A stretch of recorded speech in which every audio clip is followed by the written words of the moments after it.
Diputada en el Congreso Nacional es hija de un símbolo en este país y que mundialmente es reconocida como una valiosa mujer que lamentablemente balas asesinas le quitaron la vida, pero ella dejó todo un legado.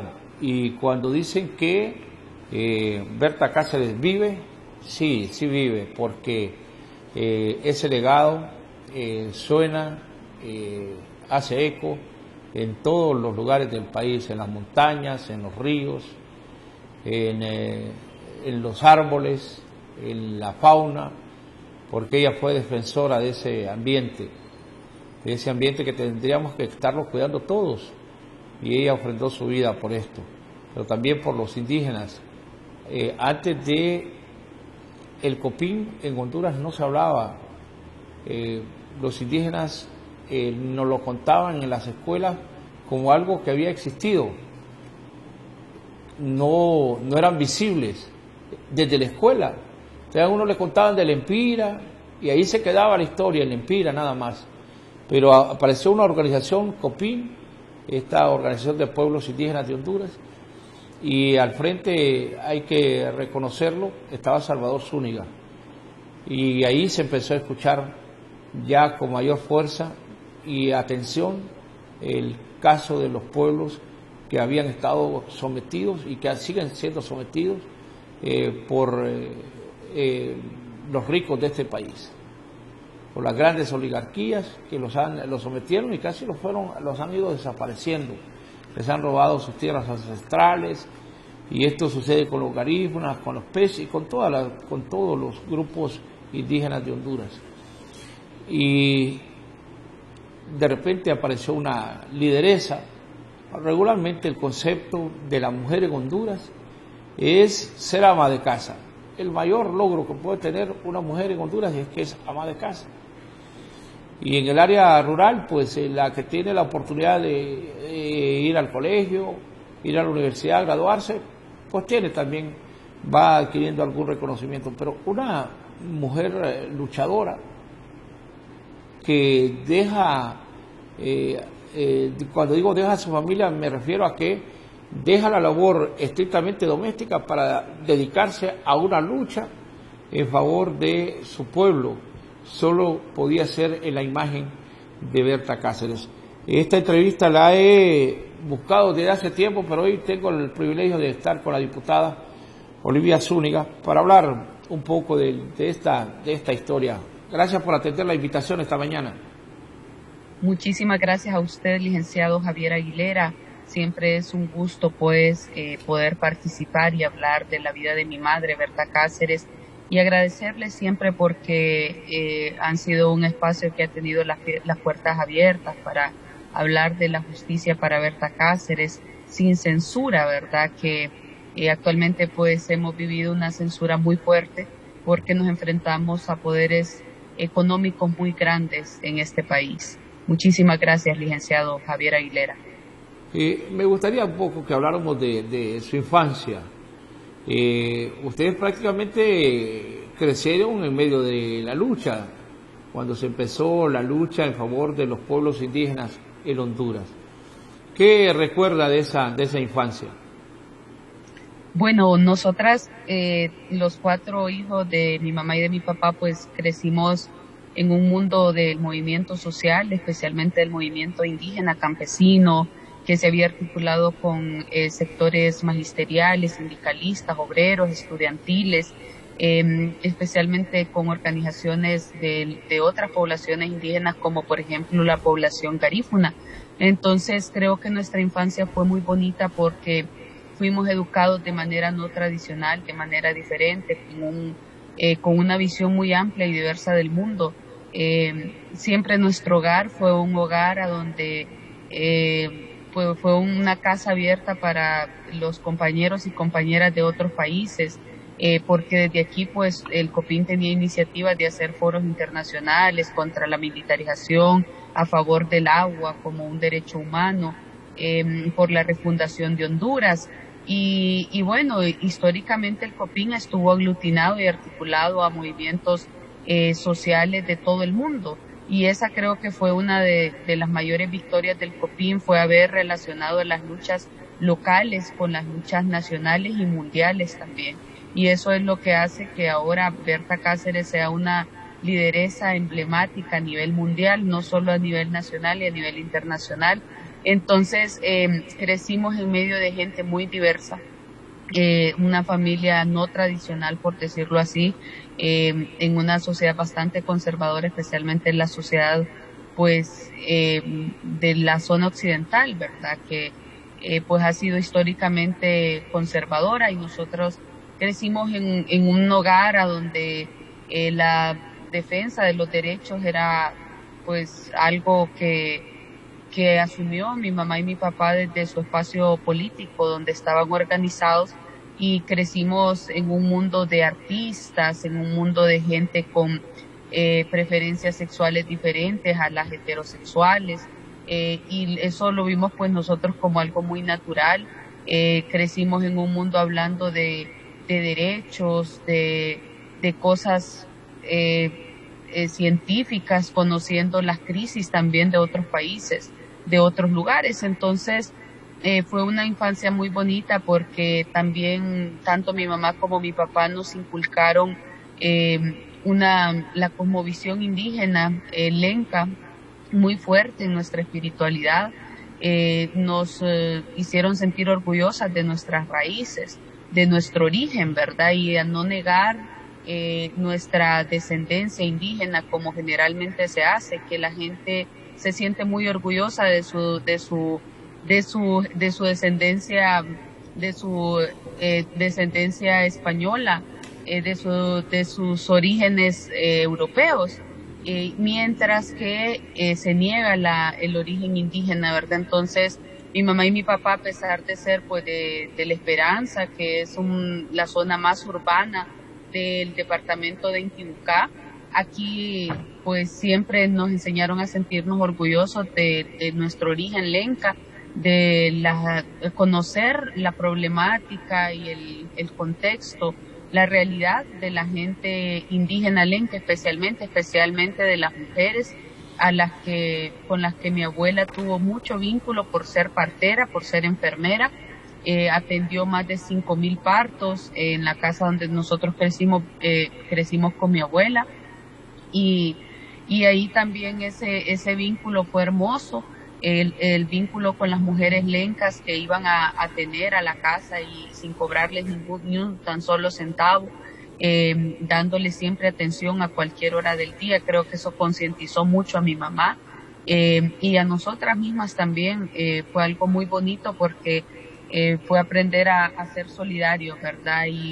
Y aprender también de nuestra cosmovisión, de cómo vive la gente y de toda la injusticia a la que ha sido sometida históricamente. ¿Cómo era Berta Cáceres como madre? En el ámbito así, ¿era estricta? Su manera de ser, su atención por ustedes en lo particular, porque ella siempre fue de puertas abiertas, era una persona que en su casa pues siempre había cabida para personas no solamente de Honduras, sino que fuera del país. Pero ¿cuándo es que Berta Cáceres decide también, en primer lugar, cómo era ella, en lo particular, en el trato con ustedes, la atención que mantenía para ustedes?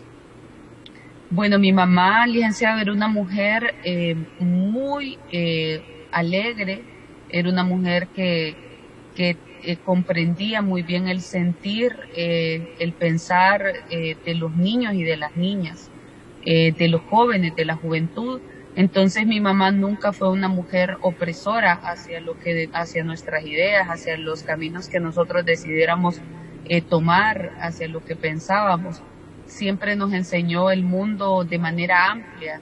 Si en la escuela nos enseñaban una cosa, ella nos enseñaba en nuestro hogar que habían otro tipo de formas de ver el mundo.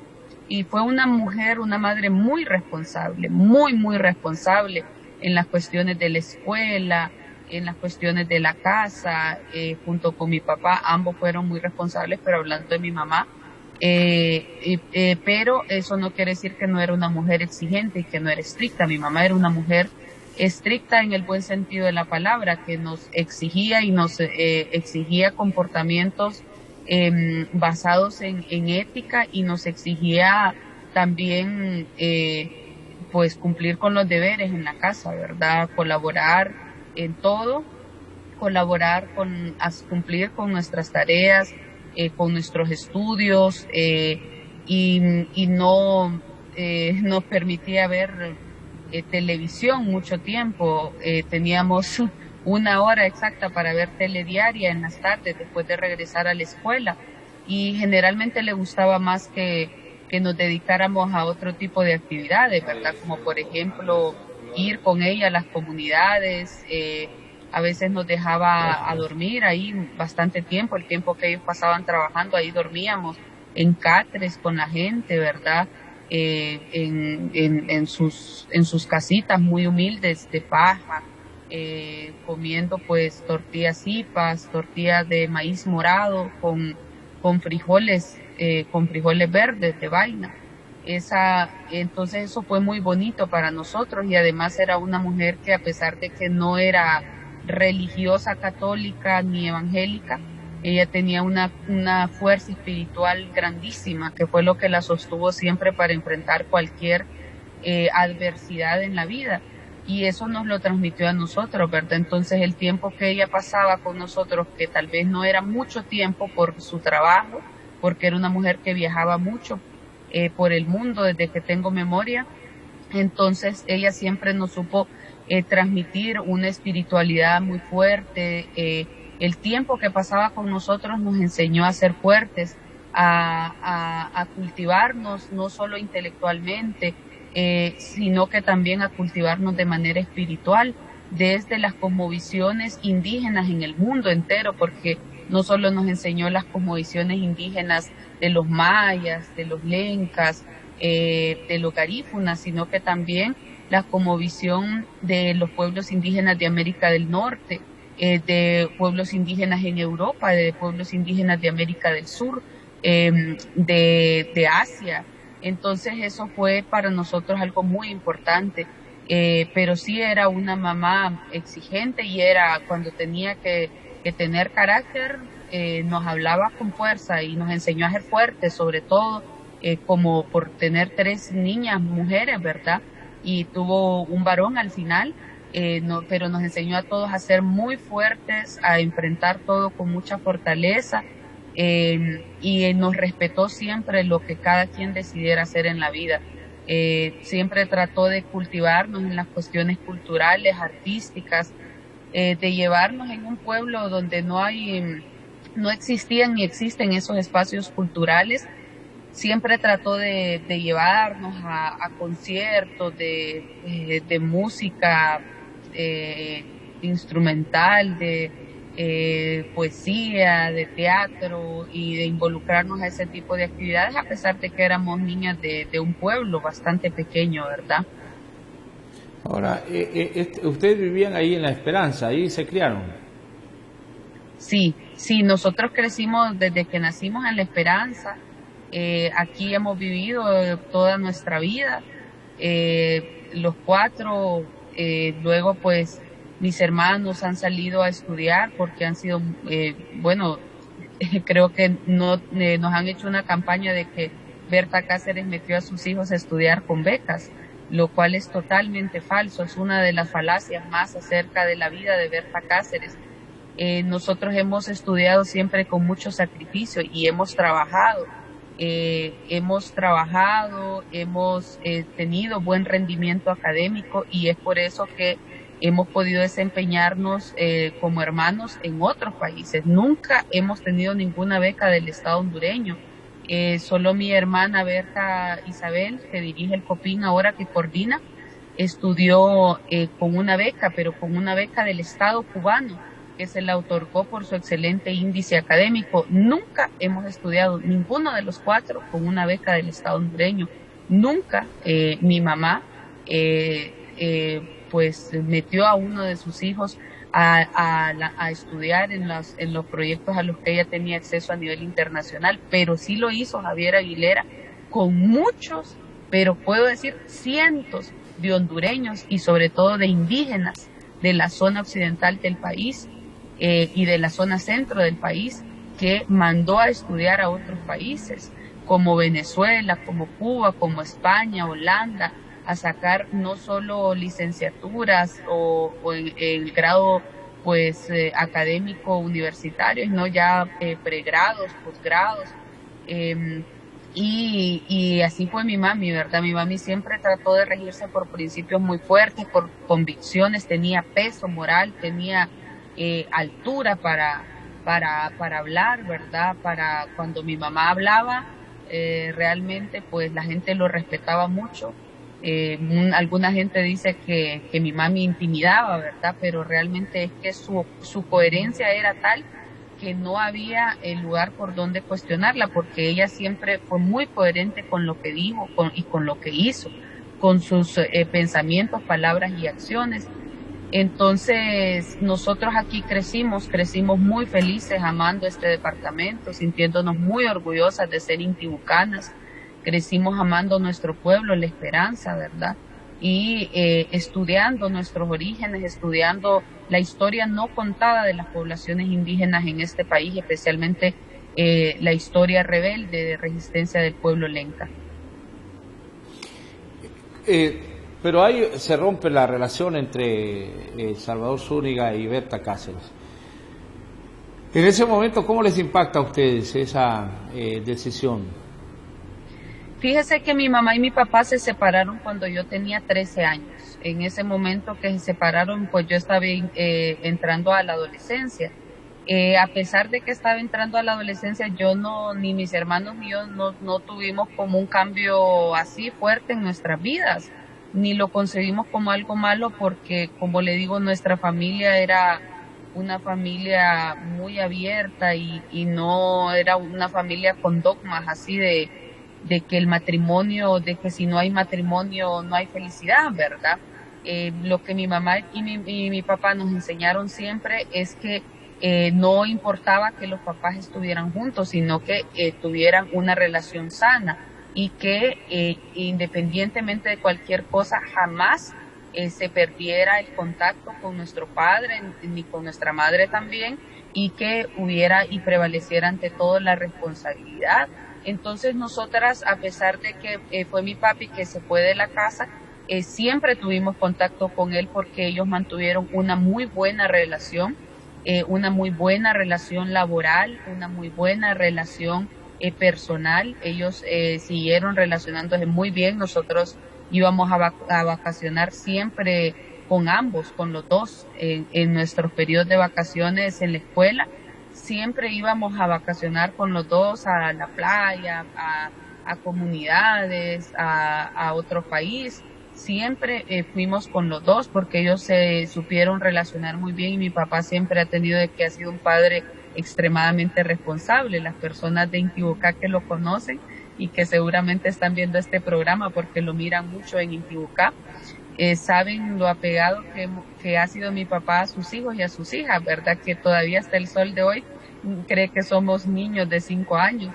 Entonces, mi mamá y mi papá no sentí un gran impacto. Para mí, el divorcio fue algo como muy válido, ¿verdad? Ambos tuvieron parejas, varias parejas, tanto mi mamá como mi papá, y nosotros lo respetamos siempre y ellos se respetaron siempre.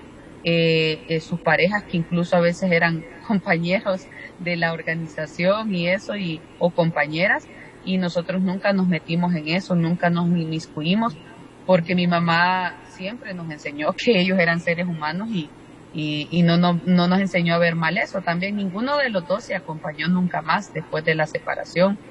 Ni mi papá se volvió a acompañar en un hogar, ni mi mamá se acompañó en un hogar. Nunca vivimos con otra gente que no fueran ellos, pero sí fue muy bonito ver eso, de que ellos supieron mantener un vínculo de respeto y por amor a sus hijos, ¿verdad? Entonces no tuvo un impacto negativo en mi vida. Tampoco voy a decir que fue algo bonito, pero lo tomamos de manera positiva. Sin duda que qué bueno, ¿verdad? Que hay madurez en los matrimonios. O cuando se separan, pues. Y esto es importante señalarlo. Pero llega un momento trágico en la vida de todos ustedes como familia. ¿A qué hora se dan cuenta ustedes? Usted ya no vivía con su mamá cuando ocurrió el incidente de la muerte de ella. No, fíjese que nosotras todas nos independizamos bien pequeñas. Yo vivo aparte desde los 16 años, igual que mis hermanos, desde los 15, 16 años todos nos independizamos, todos buscamos trabajar, nos fuimos por cuestión de estudio, nos organizamos en diferentes espacios políticos, todos hemos sido militantes de las luchas sociales, desde diferentes trincheras o desde trincheras compartidas. Eh, yo estudié Derecho en la Universidad Católica de Honduras, entonces a los 16 años me fui a vivir fuera de La Esperanza y ahí pues trabajé, ahí ya me independicé, ¿verdad? Como adulta y desde ese momento ya no vivo con mis papás. Igual mis hermanos, ¿verdad? Que incluso han vivido en otros países y no, o sea, desde esa edad cada quien voló. Entonces, cuando asesinaron a mi mamá, ninguno de ellos estábamos con ella. Vivíamos en La Esperanza, pero en lugares separados. Y esa noticia a nosotros nos marcó, nos impactó, fue muy difícil digerirlo. Tuvieron que pasar varios años para que comprendiéramos la magnitud de la desgracia, de la tragedia que había pasado en nuestras vidas, porque no era el hecho solo de morir tan joven, sino de la manera en que ella fue asesinada, ¿verdad? De la manera tan brutal. Y el hecho de que no podíamos vivir nuestro duelo tranquilas porque había que enfrentar y todavía pues seguimos enfrentando a los asesinos de mi mamá, ¿verdad? Sabiendo que no eran unos asesinos de una estructura sicarial común y corriente ya, sino que nos estábamos enfrentando a los banqueros más poderosos de este país y de Latinoamérica, a los empresarios con todo el poder político y económico para callarnos en los medios de comunicación, para también nuestras vidas corren riesgo, siguen corriendo riesgo, hoy más que antes, hoy más que en el momento del asesinato de nuestra madre. Y sabíamos que éramos tres niñas veinteañeras y con un hermano, nuestro hermano menor, que también es muy fuerte, que es una persona que yo admiro muchísimo por su enorme inteligencia, su inteligencia emocional, su inteligencia en todos los ámbitos. Entonces, fue muy difícil porque teníamos que asumir esa lucha y a la vez con el profundo dolor que no nos dejaba comer, pues no nos dejaba, o sea, nosotros estábamos en movilizaciones casi todos los días,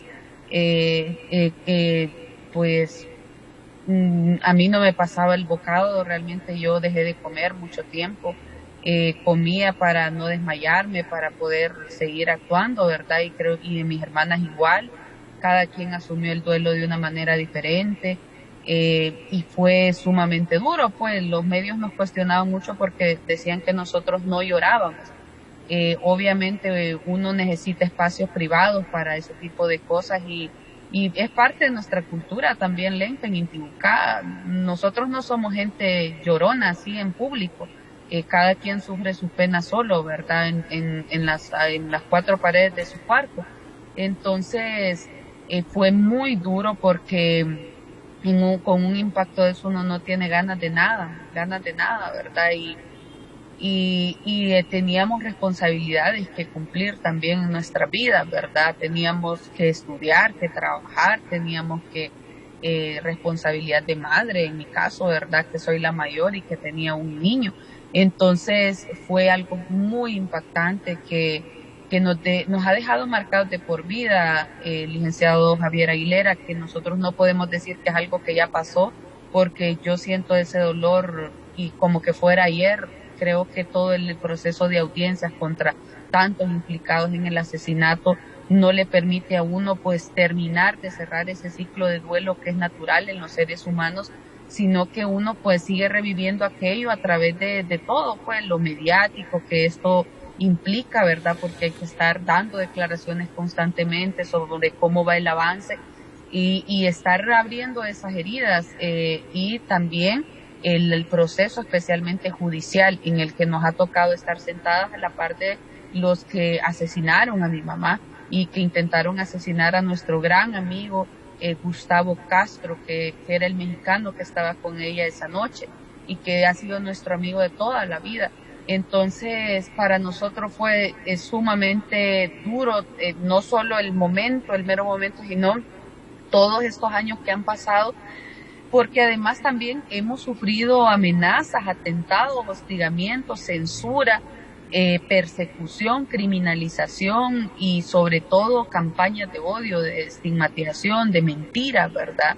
Y eso pues no es fácil, pero también sabemos que lograr justicia para nuestra madre no es una tarea imposible, no es una tarea imposible y que a largo plazo en la historia hemos cumplido con la misión, con el llamado de la historia de hacer justicia para Berta, porque hacer justicia para Berta es hacer justicia para Honduras, representa a las poblaciones indígenas, representa la opresión de estas élites oligárquicas, fácticas que se imponen a través de la violencia, de la muerte, el saqueo y el despojo. Ahora, algo importante es lo que hemos estado escuchando. He seguido de cerca yo este juicio y lo impresionante es lo que escuchamos en una conversación entre uno de los banqueros más reconocidos aquí en el país, empresario, no sé si ha sido dirigente deportivo, don Jacobo Atala, en conversación con David Castillo, inmediatamente después de lo ocurrido. De eso hemos rescatado, por ejemplo, que lo tenemos que decir literalmente porque eso fue lo que él dijo, de que hoy se iban a hundir más. Casi le ordena y le dice, hablale a ese hijo de puta hijo de puta del fiscal general. El fiscal general. Y de ahí le pregunta, le dice, no he podido comunicarme. Entonces, ¿qué ocurrió? Le dice, con el fiscal adjunto, no, ese está reventado. Entonces hay que hablar con el ministro de Seguridad. Esto da la impresión de que esta gente tenía altos contactos. ¿Y por qué ustedes vinculan, en el caso particular de los Atala, los vinculan a este crimen de Berta Cáceres? Sí, bueno, quiero decirle, licenciado, que ahorita enfrentamos el juicio contra David Castillo, ¿verdad? A quien nosotros hemos responsabilizado de ser el coautor del asesinato de Berta Cáceres. No así el autor intelectual, porque el autor intelectual es como lo más determinante, que está en el nivel más alto de este asesinato. Y no queremos tampoco que en la justicia hondureña se llegue hasta ahí. David Castillo está en un grado intermedio entre los autores materiales y los autores intelectuales, por eso decimos que es coautor del crimen de Berta Cáceres. Porque si la justicia hondureña lo declara como autor intelectual, entonces ya no va a abrir procesos investigativos contra los directivos del Proyecto de Desarrollo Energético Sociedad Anónima, DESA. Nosotros hemos sostenido que y hemos presentado medios de prueba a lo largo de todos, es más de 5 años ya en esta lucha, y lo hemos hecho ante los tribunales y ante la opinión pública, presentando medios de prueba por qué a Berta Cáceres se le asesina por el trabajo de Defensoría de los Territorios que ella realizaba y Defensoría de los Derechos de las Poblaciones Indígenas, y que se le asesina por la lucha como lideresa en el COPIN. Y lo hemos demostrado que a ella no se le asesinó, que no era un crimen pasional, como dijo el ministro de Seguridad Julián Pacheco el día 3 de marzo, día en el que Berta Cáceres amanece asesinada con 4 disparos en su pecho.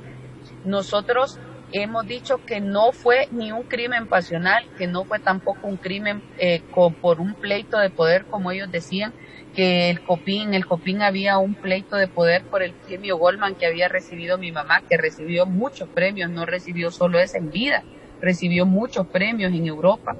Entonces, ellos decían que era una pugna de poder y ninguna de esas dos versiones nosotras nunca la creímos ni tampoco la avalamos. Nosotros dijimos desde el primer instante que era un asesinato político por su lucha en la defensa del río Gualcarque y que la habían asesinado los Atala, que la habían asesinado los Atala Sabla, que eran los directivos de DESA. Si está en la cárcel Douglas Bustillo por el asesinato de Berta Cáceres como autor material, como parte de la estructura sicarial y que se comprobó científicamente que él operó y estuvo ahí el día del asesinato de mi mamá, que él era el ex jefe de seguridad de la empresa DESA y que se fue sacado 6 meses antes del asesinato de Berta, fue sacado como jefe de seguridad y se cambió para que él le siguiera los pasos por donde ella andaba durante esos 6 meses. Él le dio seguimiento 24 horas. Se encontraron fotografías y videos de los movimientos de mi mamá, tanto en su carro como a pie y en los medios a través de los que ella se movía en el país. Se encontraron fotografías y videos de ella en el teléfono de Douglas Bustillo. Por otro lado, Sergio Rodríguez, que era el gerente de la empresa DESA, también está en la cárcel. Está en la cárcel porque se le ha probado que él tiene vínculos con los autores materiales. Está también Mariano Díaz Chávez, que era militar mayor, en el grado de mayor de las Fuerzas Armadas de Honduras, y que fue la persona a la que David Castillo contrató con Douglas Bustillo y que lo buscaron para asesinar a Berta Cáceres. Los demás gatilleros lo buscó el mayor Mariano Díaz Chávez. Entonces, ante esto, o sea, ¿a quién le estaban cuidando los intereses? Sergio Rodríguez, Douglas Bustillo, David Castillo, que ahora está a punto pues de ser condenado, ya casi termina el juicio. Estamos como a unas 2-3 semanas de que termine. ¿A quién le convenía matar a Berta Cáceres? ¿Quién tenía intereses económicos reales de miles de millones de dólares? ¿Era Sergio Rodríguez, que era un simple empleado? ¿Era David Castillo, que era parte de la gerencia de la empresa DESA y que tenía un pequeño porcentaje de acciones? ¿O era Douglas Bustillo, que era jefe de seguridad?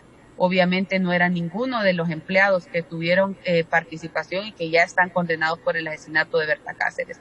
A quien le afectaba la lucha de Berta Cáceres en defensa del río Gualcarque y de los territorios indígenas lencas era a los accionistas en el nivel más alto, a los accionistas de la empresa DESA, del proyecto Aguas Arca. ¿Y quiénes son los accionistas? Los accionistas son el señor Jacobo Atala, el señor José Eduardo Atala Sabla, el señor Pedro Atala Sabla y el señor Daniel Atala Mirense, que es primo de estos 3 anteriores.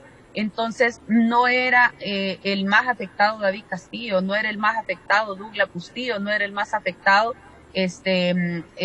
Sergio Rodríguez o Jorge Ávila, que ya murió y que era el jefe de seguridad y que fue investigado. El mayor Mariano Díaz Chávez, ¿qué tenía que ver ahí? Él solo fue contratado. Los más afectados eran ellos, por lo tanto, ellos planificaron, ellos financiaron el asesinato de Berta Cáceres, ellos le dieron la orden a David Castillo para que asesinara a Berta Cáceres. David Castillo cumplió con su labor logística y con hacer los contactos, con generar, también meter gente infiltrada para que sacara información. Él mismo trató de sacarle información a mi mamá, se le acercó con esa intención, y lo que queda comprobado a lo largo de todo este juicio que se ha llevado a cabo, este proceso de audiencias contra Roberto David Castillo, es que Roberto David Castillo seguía las órdenes del señor Jacobo Atala y de estos hermanos y primos hermanos Atala Sabla. No respondía a una iniciativa de él personalmente, porque se le quiere condenar como que él es el autor intelectual al nivel más alto. Él estaba siguiendo órdenes y por eso decimos que es coautor. Él estaba siguiendo órdenes de los Atala Sabla, quienes a él lo protegen, quienes lo han ayudado en todo este proceso y que han tenido privilegios de parte del Poder Judicial en este país. Entonces, nosotros por eso este día, Javier Aguilera, comentarle, me parece importante respecto a ese juicio, que este día termina la evacuación de medios probatorios por parte del Ministerio Público. ¿Cuáles han sido esos medios probatorios que ha presentado el Ministerio Público? El más impactante es los medios probatorios de intervenciones telefónicas que ha presentado la perito Brenda Barahona. Eso, como lo dije en el programa anteriormente hace unos días por este medio, eso fue por la fuerza, por la petición que ha hecho la familia de Berta Cáceres a través de nuestros apoderados legales. Y se logró pues que se intervinieran esos teléfonos y que estos medios se presentaran en este proceso de audiencia. Una parte de esos medios probatorios es ese audio del que usted habla, ¿verdad? Donde se escucha a David Castillo rindiéndole cuentas y informándole de todo al señor Jacobo Atala. Olivia. Y por otro lado, Olivia, también mencionar que en todo este proceso de medios probatorios se han presentado intervenciones de grupos de WhatsApp, de mensajes de texto, de chats y también de llamadas telefónicas. Y hoy se va a hacer, se va a interrogar al perito por parte de la defensa de Roberto David Castillo, y a partir de mañana posiblemente o de la otra semana se va a iniciar la evacuación de medios probatorios de la parte acusadora privada, de nuestros abogados privados, que va a reforzar lo que ha presentado el Ministerio Público, que ha jugado un muy buen papel. Esta perito es una mujer sumamente valiente, que ha sido amenazada, que ha sido perseguida, es una mujer que y en ningún momento se ha doblegado. Ella es parte de la Dirección Nacional de Inteligencia del Estado hondureño, que es una instancia que corresponde al Ministerio Público, y a pesar de todas las amenazas que ha recibido, porque ella ha presentado como los medios científicos más contundentes en este proceso judicial. Entonces, ahora le toca a nuestro equipo legal privado, acusador, le toca presentar los medios probatorios en los que se va a presentar, se ha pedido que testifique Daniel Atala, midense, que testifique Héctor Iván Mejía, que testifiquen personas, miembros de las organizaciones que estuvieron cerca de nuestra madre, Berta Cáceres, y va a testificar también mi hermana, que actualmente es coordinadora del COPIN. Entonces, faltan alrededor de unas 3 semanas, y quiero decirle, Javier, que nosotros sabemos los riesgos que implica esto, nosotros sabemos los riesgos que implica estar mencionando los nombres de gente tan poderosa, de gente que si no nos ha matado es porque no ha querido, no ha tenido el lugar, pero el día que nos quieran matar, nos matan y ya, ¿verdad? Entonces, sabemos la responsabilidad de nuestras palabras, de nuestras acciones, de nuestros hechos, y no le voy a negar, tenemos miedo, Javier, tenemos miedo y siempre lo hemos tenido. Lo que pasa es que a veces puede más la sed de justicia, no de venganza, de justicia, y el deseo de que en este país se siente un precedente por primera vez en la historia en contra de un grupo de familias poderosos que pertenecen a élites oligarcas de este país, porque las cárceles están llenas de pobres, están llenas de gente que no tiene el poder de traficar influencias como sí lo tienen ellos, que solo con una llamadita ya se ponen en contacto con el fiscal general y le dicen que hay que atrasar juicios, que no hay que investigar a fulano, sutano y a mengano, o se ponen en contacto con el ministro de Seguridad. Y el pueblo está en las cárceles, unos presos sin tener condena, sin haber sido declarados culpables, y mientras esta gente goza de esta impunidad eterna, histórica, pero como lo dijo Berta Cáceres, se han equivocado. La impunidad no es eterna. Si me permite, vamos a escuchar, ¿qué le parece si escuchamos ese audio de donde, este es un audio que el Ministerio Público presentó ante los tribunales de esta conversación que sostuvo el señor Atala, Jacobo Atala, con David Castillo. Vamos a escuchar parte de este audio y también lo que ocurrió con la otra persona, Sergio, ¿cómo se llama el otro indiciado? Sergio Rodríguez, Roberto Sergio David Rodríguez. Castillo. Sí, Creo que Sergio Rodríguez era el Sergio biólogo Rodríguez, del que hablan ellos en esa conversación. Bueno, escuchamos en primera instancia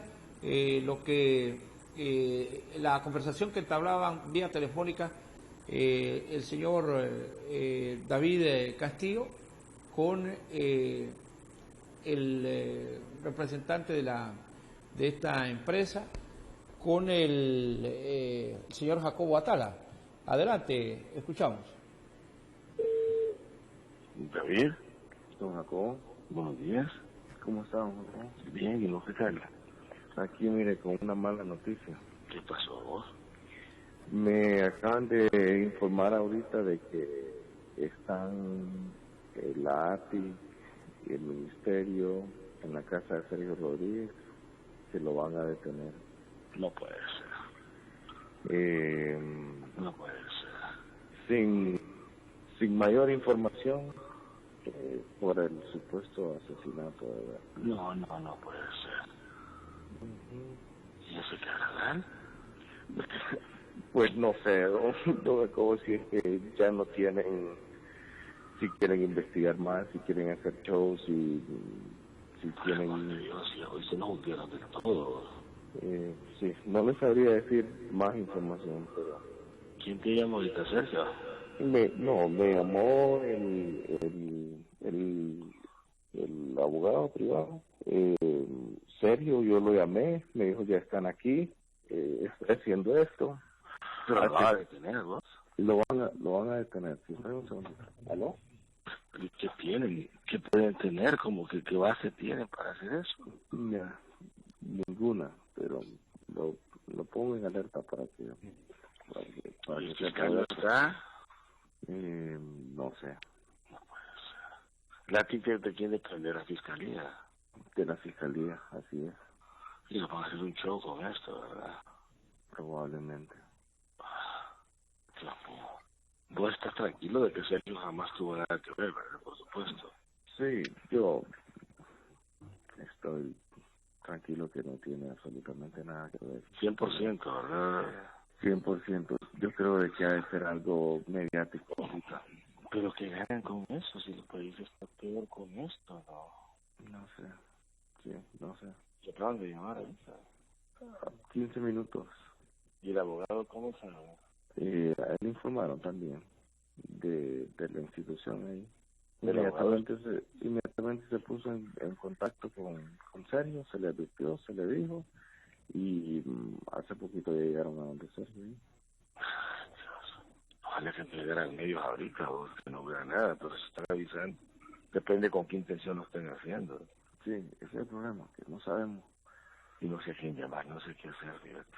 Aquí sí me agarran sobre base. Sí. Al general Pacheco, ¿qué está pasando? Yo creo de que por ahí podríamos empezar. Se podría preguntar por ahí qué sucede.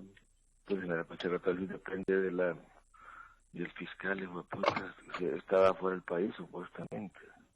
Y el amigo tuyo ya no es fiscal adjunto, ¿no? Cuellar. Sí, creo que como está marginado. No ha vuelto a sonar nada. No. Bueno, no sé, pregúntele a don Eddie. Yo voy a seguir investigando por mi lado. Vaya, pues. Está parte de lo que decía, y ahí lo que sorprende es la forma como se refiere al fiscal general y como que si son empleados de él, ¿verdad? Da la impresión, hablarle así, puta, del fiscal general y al otro, ¿no? Que se lo reventaron, entonces no, hablarle a Julián Pacheco Tinoco y con qué seguridad habla de que ellos sí pueden atenderle llamadas a estos millonarios. Sin duda que es de impacto esto que hemos escuchado. Sí, tiene impacto porque esto lo que evidencia, sobre todo este medio de prueba se lo presentamos porque evidencia el poder pues hace tráfico de influencias y que ha permitido que se mantengan en la impunidad.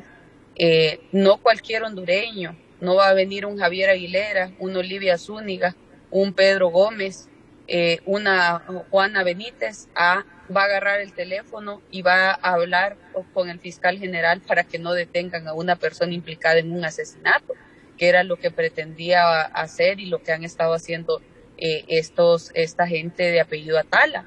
Entonces, podemos ver cómo la justicia va avanzando, cómo Dios es tan poderoso que va sacando a luz la verdad.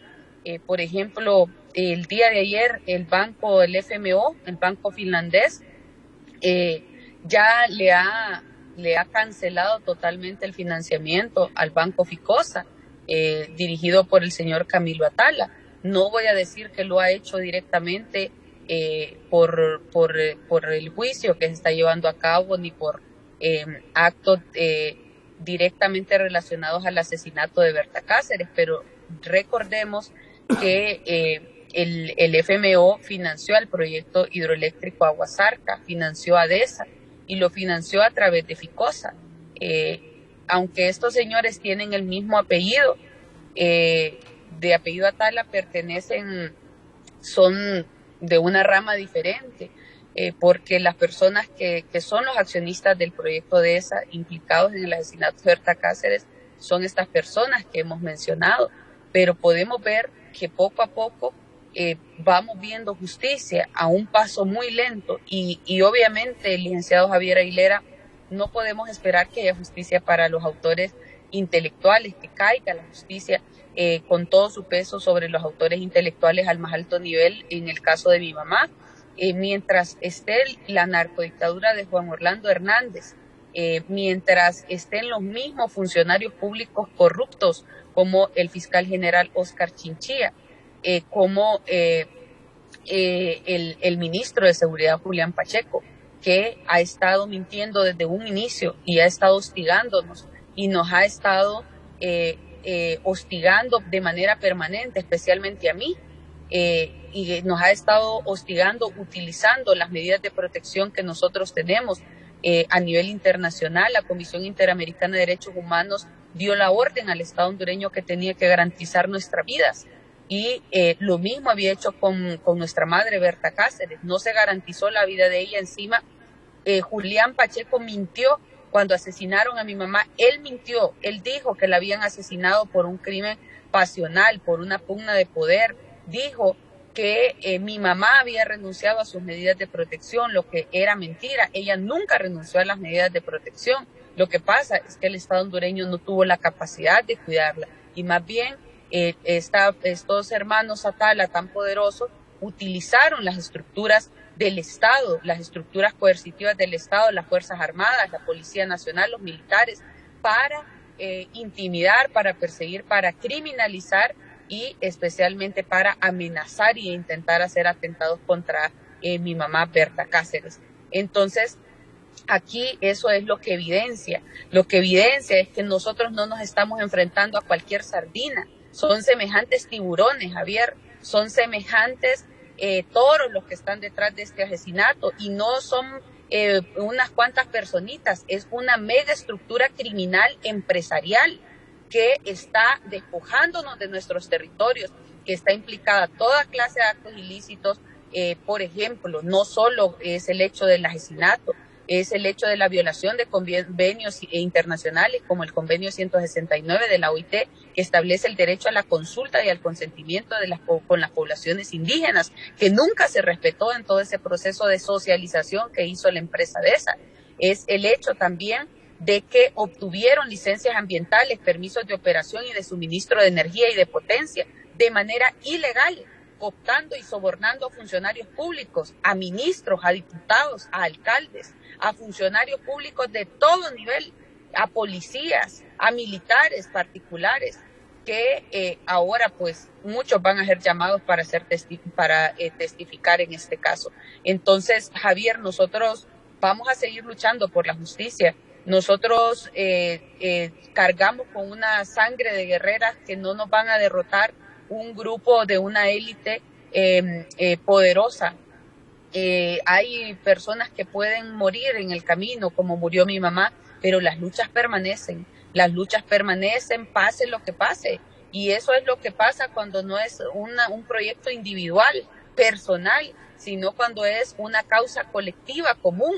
Esta gente cree que puede venir a despojarnos a través de las zonas especiales de desarrollo, cree que puede venir a despojarnos imponiendo proyectos extractivos, pero no se han dado cuenta que se van a enfrentar a un pueblo desde los territorios, a las poblaciones hondureñas, las poblaciones indígenas que tenemos dignidad, que tenemos el poder y el poder que tiene la razón de la verdad en este país. Y la verdad prevalece y nada la puede oscurecer y nada la puede opacar ni callar.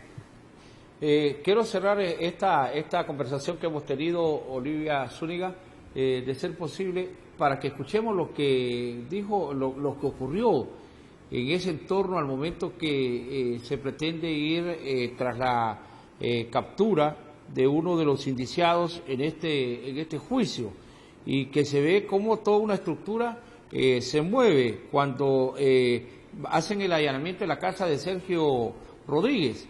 Lo escuchamos. Adelante. Hola, Sergio. ¿Qué tal, Celeste? Buenos días, disculpadme. No, cuidado.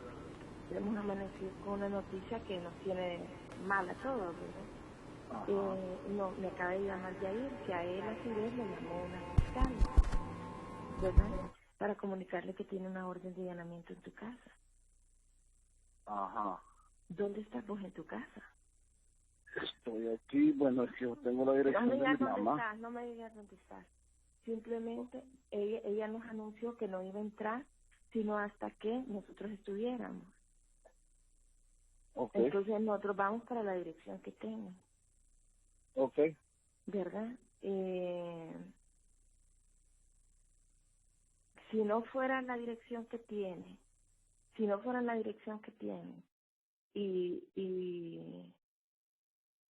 bueno, no te puedo aconsejar, es que no sé cuál es la dirección que tiene. Te voy a llamar de otro número. Está bien. Bueno, es que el problema no es el otro número donde me llamé, el problema es el mío. Ya. ¿Verdad? Ya. Pero a la dirección que ellos tengan, nosotros vamos a llegar. Okay. Porque lo que pasa es que yo te diría, si no es esa, bueno, te escribo ahora. Dale. Ya. Vale. David, don Jacobo. Ahí se ve claramente toda la estructura del Ministerio Público se presta a informar quién es Celeste y ella, en primer lugar, quién es Celeste, y se ve en este caso que le están informándole, vamos a ir a la casa de tal persona, la vamos a ir a capturar. Por razón, ¿cómo van a prosperar las capturas de aquí? ¿Ah? ¿Cómo van a...? Desde ahí se ve una mala intención de parte de gente filtrada en los organismos operadores de justicia. Y siempre les hemos dicho desde esta tribuna, funcionarios, no se presten a estas burdas maniobras. Al final terminan embarrados y en su momento van a terminar en la cárcel. Sobre esto ya, porque estamos en la recta final del programa, sus consideraciones. Sí, esto está muy relacionado con lo que hablábamos anteriormente, con el audio anterior, Javier.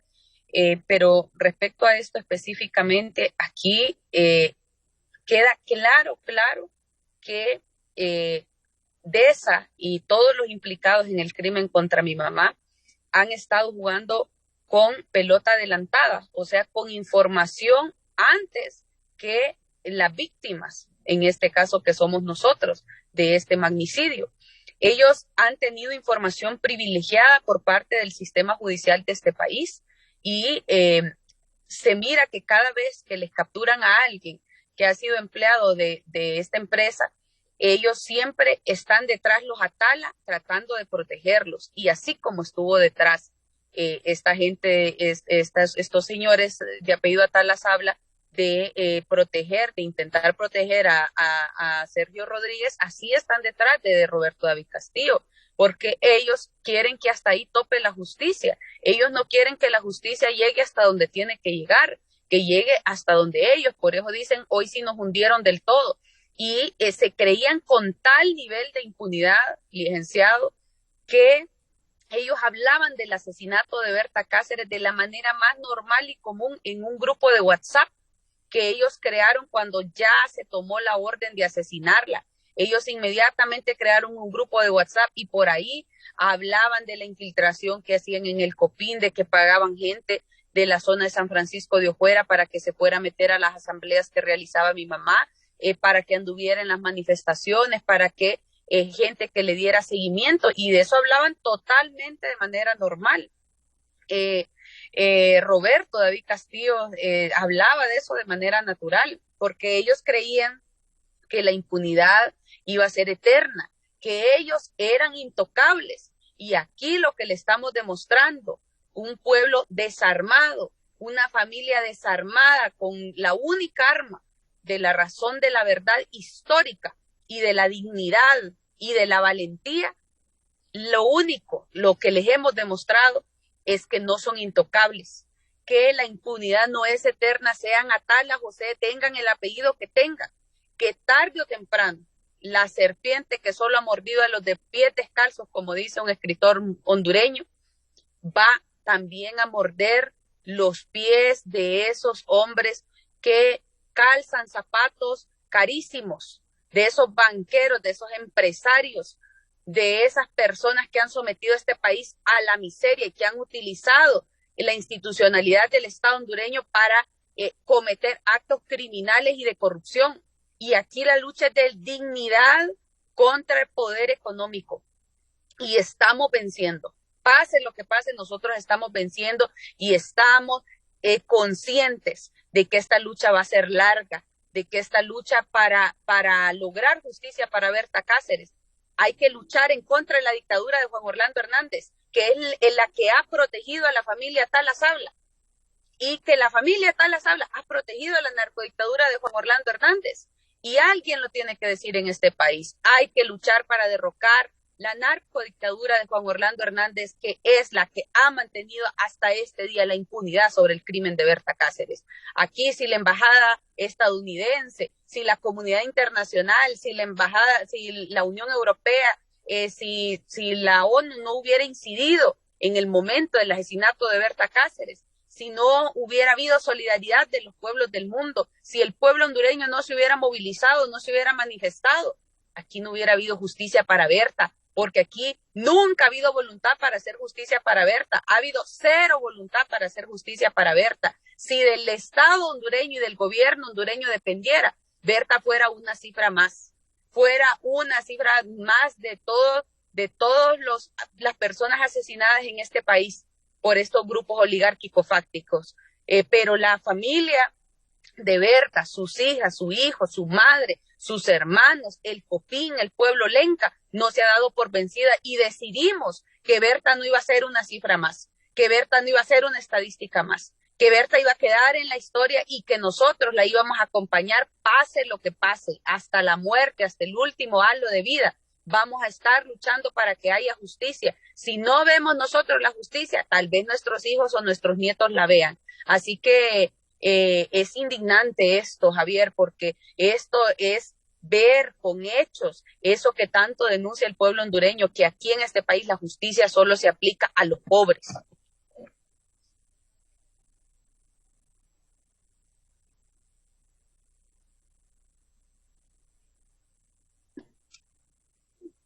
Una vez que se tome cualquiera de las decisiones que tome el Tribunal de Justicia, poder accesarla nuevamente para conversar. A todos ustedes, gracias por la sintonía que nos tienen para el único más completo canal de noticias y especialmente... Con mucho gusto, licenciado. Muchísimas gracias a ustedes. Bueno, y queremos agradecer a la sintonía también. Recuerden, este noticiero es de 6 a 8 de la mañana Ahí como por las 7 de la mañana siempre tenemos invitados especiales.